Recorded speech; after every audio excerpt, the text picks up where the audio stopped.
What's going on, guys? Tony here, CCxRC, and on the bench I've got the brand new ECX Brutus from Horizon Hobby. Picked this up at my local Hobbytown in Virginia Beach, and they had held one of them for me. I told them that I wanted one, and so they put it aside for me when it came in, and I was able to go pick it up today. And when I looked at it in the store, I was blown away. I just love the look of it. I love the detail that they've put into this body, and I think it's cool.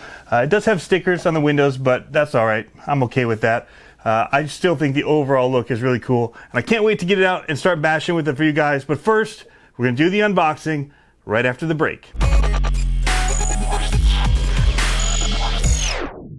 All right, guys, so here it is, Horizon Hobby's ECX 1/10 scale two-wheel drive Brutus monster truck. It has a brushed motor, 12T, a 60 amp ESC. We'll get in here and we'll take a look at all that. And so let's take this up and see what we got. These are only available, the ECX brand is only available through your local hobby shops. You can see in here they've taped this little plastic piece on the top. Pull out this piece of cardboard, and the truck and the rest of it will come right on out. Man, it looks really good in person. I'm liking it. That body is awesome. Just get it right up here for you guys right away to take a look at. Look at that thing spin. Bearings in there. So yeah, we'll get this all apart and look at it. Lucas oil, not even, yeah, so stickers here, Dynamite Spectrum, little sticker tank here in the back. It does have stickers on the side. There's some kind of a wrap or some kind of paint job that gives it this texture, probably printed is what it is. And then they've got stickers here on the windows, which I'm not a huge fan of stickers on the windows, but it looks all right. It completes the look. For $160, you know, I feel like you're getting your money's worth with the licensed body and what you're getting here. So let's keep looking at what we get. The much talked about STX2 by Spectrum. People like me who run Spectrum aren't able to just bind it to our nicer controller.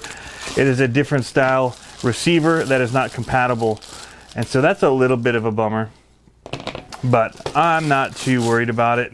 I'm gonna run it with what it has for now. We've got, it looks like maybe a rear bumper here that'll go on, maybe.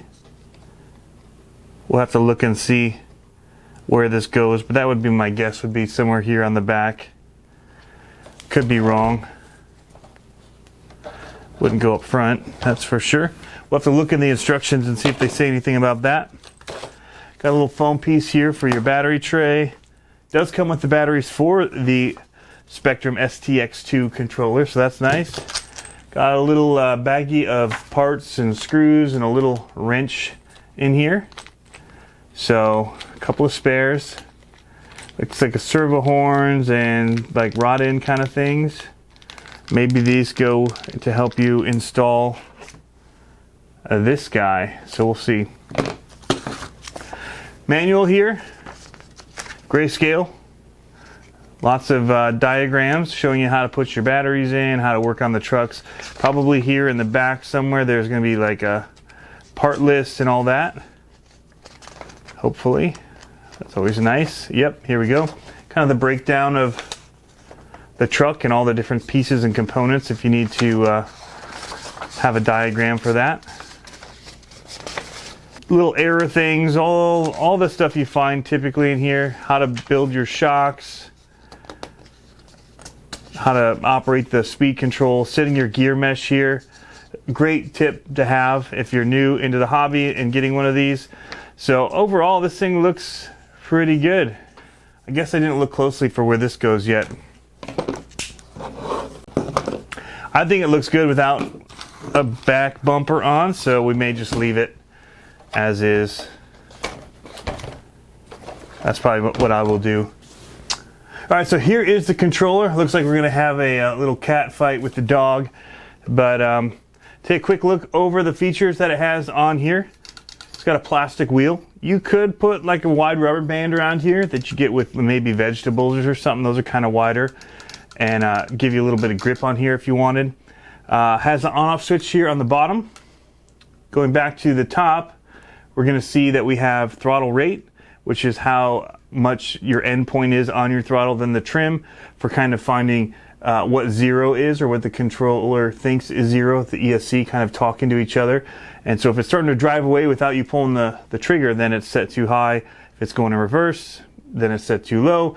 So you want to find that sweet spot where the car is not really being activated at the ESC from the controller.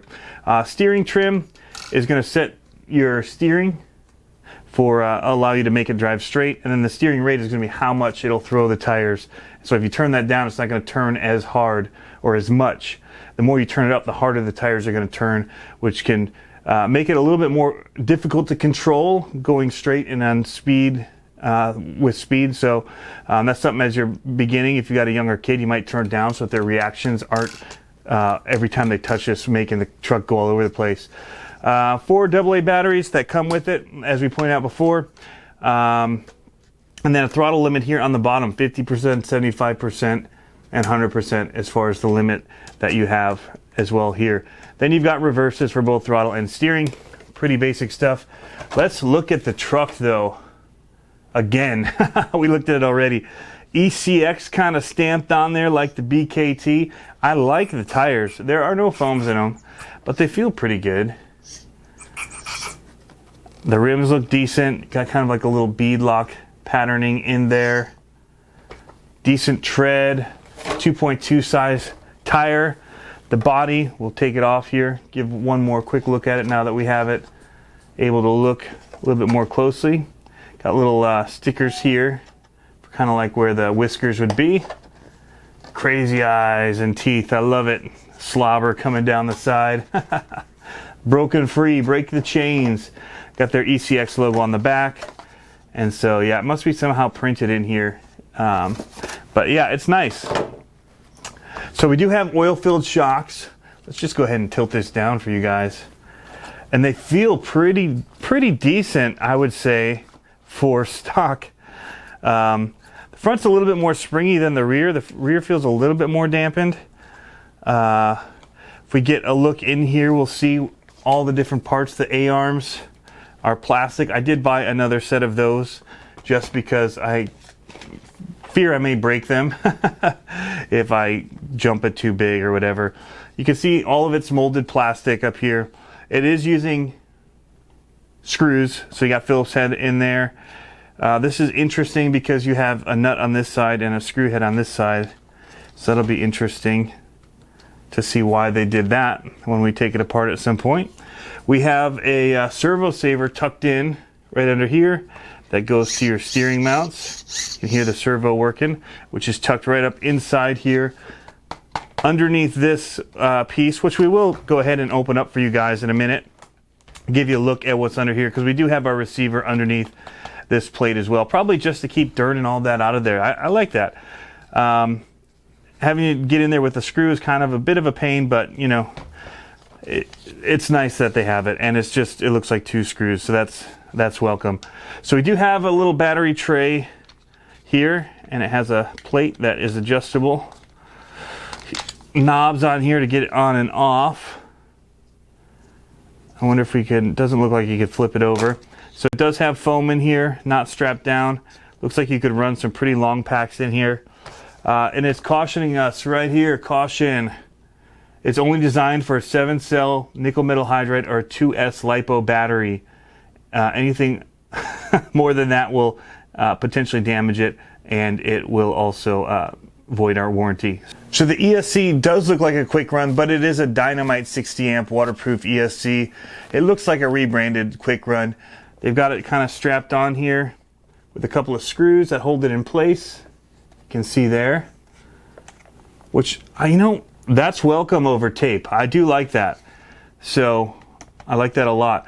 And right now it's set to, the battery is set to LiPo mode. If you move this pin here, take it off and move it over to the right 2 pins, this isn't the pin. If you take this little adapter here, or plug, and you put it on the right 2 pins, it's now in nickel metal hydride mode. So if you have nickel metal hydride batteries, that's where you want that. If you have LiPo, you want it over here on these 2 pins. It shows you on the diagram here. and that's for LiPo batteries. We'll have the LiPo cutoff. And this all open is forward, brake, reverse. There are modes. If you have another one of these, you can set it to do forward brake. And it does have a crawl mode, which would also, I guess, feature like a drag brake mode for crawling. Turning around to the rear, this is where it all happens. The motor is a 550 can. It's a 12-turn Dynamite brushed motor. Here's where you've got your drive shafts. Looks like they're a U-joint based drive shaft here. And we've got our slipper clutch and gearing inside of this case, which they do have this little part that you can pop off of here. It's really hard with the shadows. Let's see if we tilt it up a bit.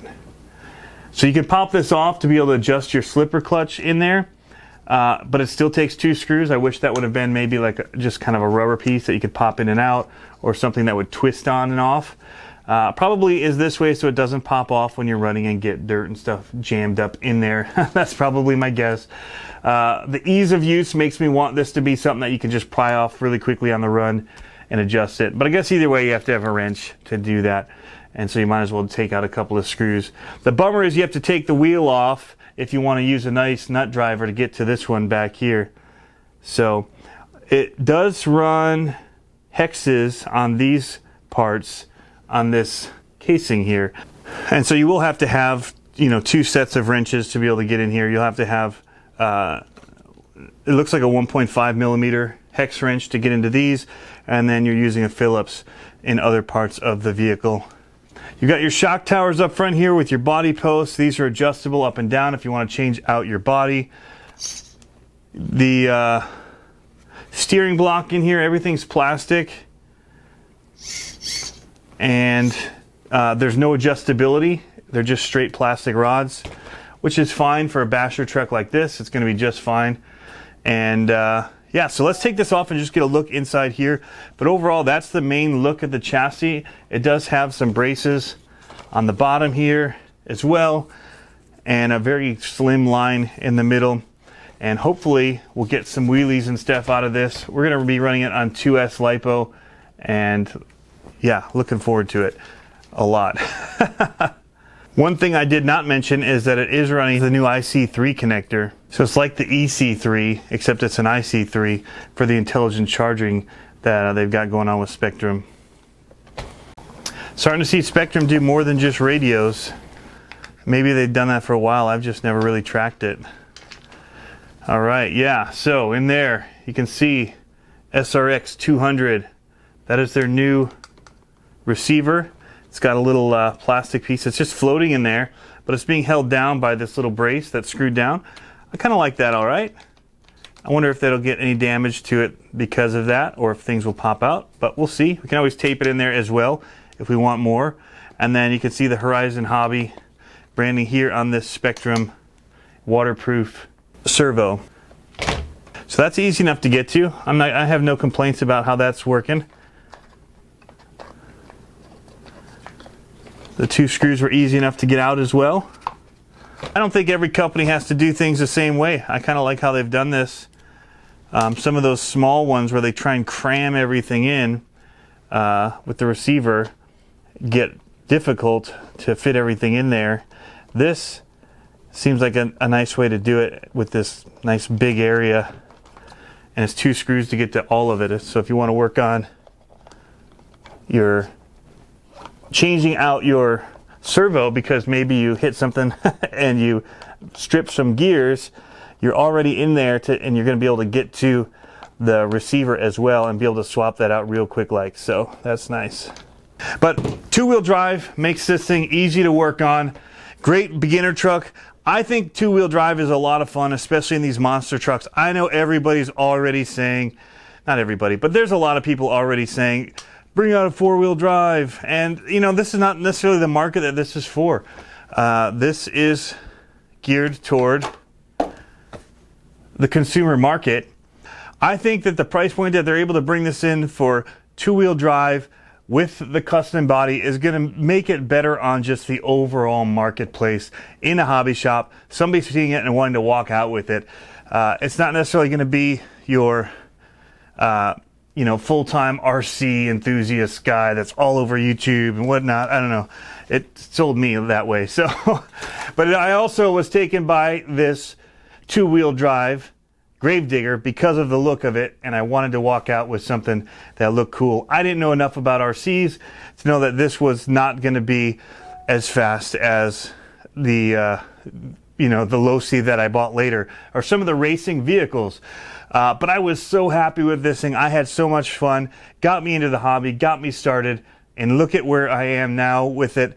All because of this two-wheel drive monster truck. Because I watched Monster Jam, I knew the truck, and I thought, man, that would be a sweet RC. And I knew it was better than the ones I could get at Walmart or Target, and I was blown away by what it could do. So that could be somebody with this thing, and this thing's coming in at about 160 bucks. And I tell you what, ECX, I'm very impressed. I like the tires, the stance. So much of it is familiar feeling. It doesn't have some of the adjustability, okay, that this had. You were able to adjust the turnbuckles down here that are adjustable and things like that. But I never touched those things, honestly. And so I think this is where it should be coming out with what it is. I did strip out a lot of these. This also used Phillips screws in it.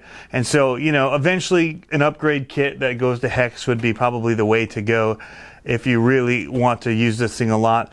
But overall, I think ECX, what you're doing here, I support it. I'll say that. I haven't run it yet, but I like the idea of what you're doing for sure.